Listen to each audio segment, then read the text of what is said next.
Good morning dear students. मैं doctor Khemchand Gurjar, LBS government college Kotputli. आज हम बीकॉम पार्ट फर्स्ट के पेपर फर्स्ट बिजनेस इकोनॉमिक्स के टॉपिक व्यावसायिक निर्णयों के प्रकार और निर्णयन का महत्व, इसके बारे में चर्चा करेंगे। देखिए, एक व्यावसायिक उपक्रम में निरंतर निर्णय लेने होते हैं। ये सभी निर्णय एक ही प्रकार के नहीं होते बल्कि अनेक प्रकार के होते हैं। इन निर्णयों के प्रकारों में कुछ इस प्रकार से हैं। नंबर 1, नैतिक एवं आधारभूत निर्णय। ये निर्णय जो उपक्रम को दिन प्रतिदिन की सामान्य क्रियाओं के संबंध में होते हैं तथा जिनके बारे में अधिक सोचने विचारने की आवश्यकता नहीं होती है, नैतिक अथवा सामान्य निर्णय कहलाते हैं। ऐसे निर्णयों में पुनरावृत्ति होती है, अतः इनके लिए प्रचलित सिद्धांतों व विधियों का प्रयोग किया जाता है। एक उपक्रम में अधिकांश निर्णय नैतिक ही होते हैं। उदाहरण के लिए, एक उपक्रम को माल की पूर्ति का आदेश प्राप्त होने पर उनकी स्वीकृति अथवा अस्वीकृति देना तथा मजदूरी के दिन श्रमिकों को मजदूरी का भुगतान करना किसी उपक्रम में महत्वपूर्ण मामलों पर लिए जाने वाले निर्णयों को आधारभूत अथवा महत्वपूर्ण निर्णय कहा जाता है। ये निर्णय गहन अध्ययन, विश्लेषण, विचार विमर्श के बाद लिए जाते हैं। इन निर्णयों को लेने में अत्यधिक सावधानी तथा विवेक की आवश्यकता होती है। इन निर्णयों के दूरगामी परिणाम होते हैं। इन निर्णयों में थोड़ी सी गड़बड़ या चूक होने पर संस्था को बहुत अधिक क्षति उठानी पड़ सकती है। जहाँ नैतिक निर्णय क्रियाशील प्रबंधकों द्वारा लिए जाते हैं, वहीं आधारभूत निर्णय उच्च प्रबंधकों द्वारा लिए जाते हैं।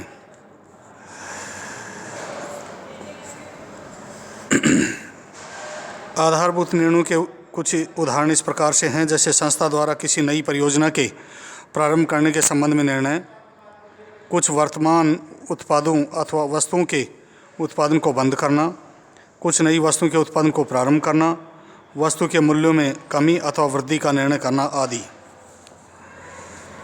व्यावसायिक निर्णयों के प्रकारों में दूसरा है संगठनात्मक एवं व्यक्तिगत निर्णय। जब किसी उपक्रम के अधिकारी द्वारा अपनी आधिकारिक स्थिति में उपक्रम के लिए जो निर्णय लिए जाते हैं तथा जिनका संस्थान के अन्य व्यक्तियों को भारार्पण डेलीगेशन किया जा सकता है, तो ऐसे निर्णय संगठनात्मक निर्णय कहलाते हैं। जैसे क्रय प्रबंधक द्वारा विभिन्न वस्तुओं के क्रय के संबंध में निर्णय लेना तथा इनके कार्यान्वयन के लिए अपने अधीनस्थों को अधिकृत करना संगठनात्मक निर्णय है। जबकि उपक्रम के किसी अधिकारी द्वारा अपनी स्वयं की व्यक्तिगत स्थिति में निर्णय लेना व्यक्तिगत निर्णय कहलाता है। ये निर्णय आधिकारिक स्थिति में नहीं लिए जाते हैं, अतः इनका संस्था के अन्य व्यक्तियों को भारार्पण नहीं किया जा सकता है। ये निर्णय संस्था की गतिविधियों को प्रभावित नहीं करते हैं। व्यक्तिगत निर्णयों के कुछ उदाहरण इस प्रकार से हैं, जैसे एक संस्था के किसी अधिकारी द्वारा आकस्मिक अवकाश का निर्णय लेना, अधिकारी द्वारा अपनी पोशाक का निर्णय लेना आदि। तीसरा प्रकार है कार्यात्मक तथा अकार्यात्मक निर्णय, programmed and non programmed decision. कार्यात्मक निर्णय नैतिक एवं पुनरावृत्ति प्रवृत्ति के होते हैं। इन निर्णयों को लेने की एक निश्चित एवं सुव्यवस्थित प्रणाली का निर्धारण पहले से ही कर दिया जाता है।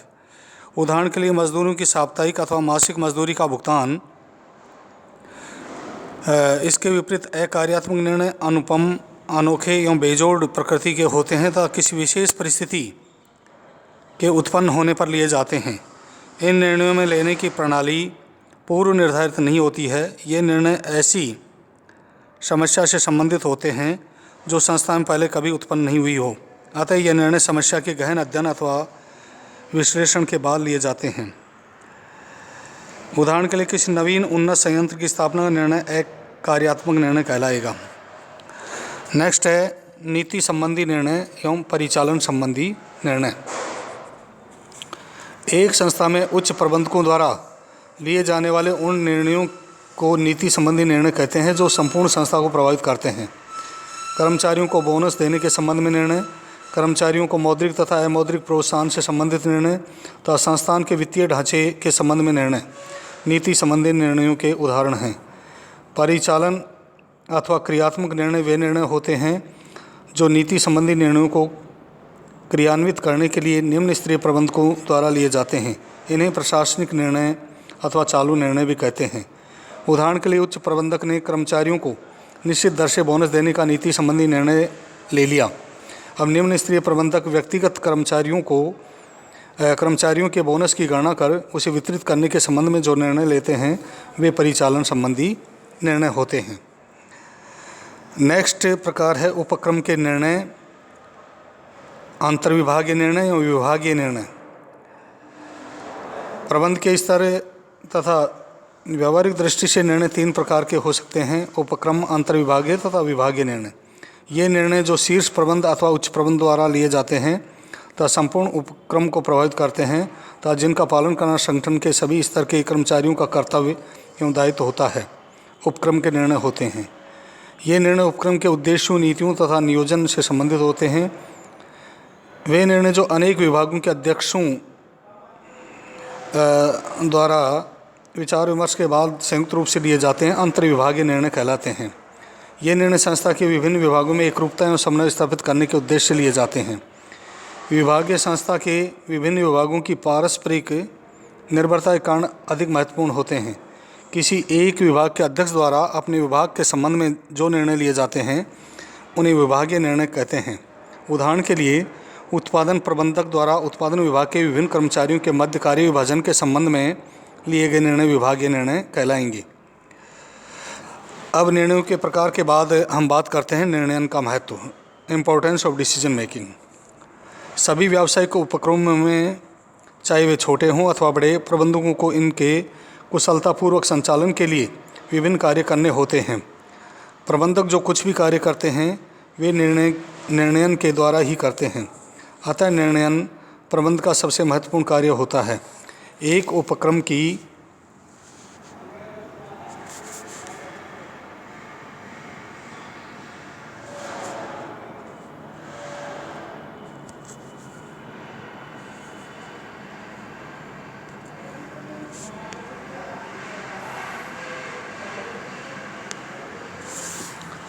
सफलता उसके प्रबंधकों द्वारा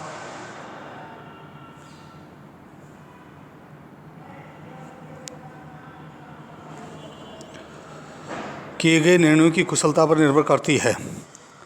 इसीलिए व्यावसायिक उपक्रमों के प्रबंध में निर्णयन का अत्यधिक महत्व है। इस महत्व को विभिन्न इन बिंदुओं के माध्यम से स्पष्ट किया जा सकता है।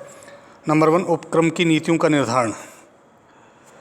उपक्रम की नीतियों का निर्धारण उच्च प्रबंध को करना होता है। उच्च प्रबंध उपक्रम की संपूर्ण नीति तथा विभिन्न क्षेत्रीय नीतियों का निर्धारण निर्णयन द्वारा ही करता है।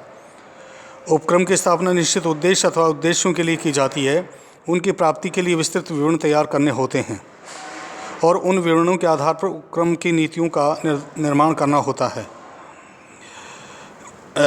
नीतियाँ भावी निर्णय का भी आधार होती हैं। प्रबंध के आधारभूत कार्यों का निष्पादन। प्रबंध के आधारभूत कार्य नियोजन, संगठन, अभिप्रेरणा, समन्वय तथा नियंत्रण, निर्णय, निर्देशन द्वारा ही निष्पादित होते हैं। यदि एक प्रबंधक अच्छे निर्णय नहीं ले सकता तो वह अपना कोई भी कार्य कुशलतापूर्वक नहीं कर सकेगा। टैरी ने ठीक ही कहा है कि निर्णयन के अभाव में प्रबंध के आधारभूत कार्यों को पूरा नहीं किया जा सकता है। प्रबंध के विभिन्न कार्यों में निर्णयन का महत्व देखा जा सकता है। नियोजन एवं निर्णयन। प्रबंधक को नियोजन करते समय क्या करना है, कैसे करना है, कब करना है, कहाँ करना है और किसके द्वारा किया जाना है आदि के संबंध में निर्णय लेने होते हैं। संगठन एवं निर्णयन। संगठन में उपक्रम की क्रियाओं को विभिन्न वर्गों में बांटा जाता है तथा उन्हें विभिन्न व्यक्तियों को पूरा करने के लिए सौंपा जाता है। विभिन्न व्यक्तियों को संगठन संरचना के अंतर्गत कार्यों को पूरा करने के लिए आवश्यक अधिकार दिए जाते हैं तथा उन्हें अपने कार्यों के लिए उत्तरदायी बनाया जाता है। अभिप्रेरणा एवं निर्णयन। कर्मचारियों से उनकी पूर्ण क्षमता के अनुसार कार्य लेने के लिए उन्हें अभिप्रेरित करना आवश्यक होता है। प्रबंधक के लिए यह निर्णय लेता है कि किस कर्मचारी को किस समय किस तरह अभिप्रेरित किया जाए। गैर प्रबंधक कर्मचारियों को अभिप्रेरित करने के लिए वित्तीय तथा गैर वित्तीय प्रेरणाओं का उपयोग किया जाता है। नेक्स्ट है समन्वय एवं निर्णय। उपक्रम की विभिन्न क्रियाओं, विभिन्न विभागों तथा विभिन्न कर्मचारियों के कार्यों में समन्वय सहायक होता है। प्रबंधक अपने विभिन्न निर्णयों द्वारा ही इनमें समन्वय स्थापित करता है। नियंत्रण एवं निर्णय। नियंत्रण कार्य के अंतर्गत विभिन्न प्रमापों का निर्धारण, वास्तविक निष्पादन की प्रमापों से तुलना, विचलन की मात्रा व उसके कारण तथा सुधारात्मक उपाय शामिल होते हैं। प्रबंधकों की कार्य क्षमता का मूल्यांकन, evaluation of efficiency of managers. किसी भी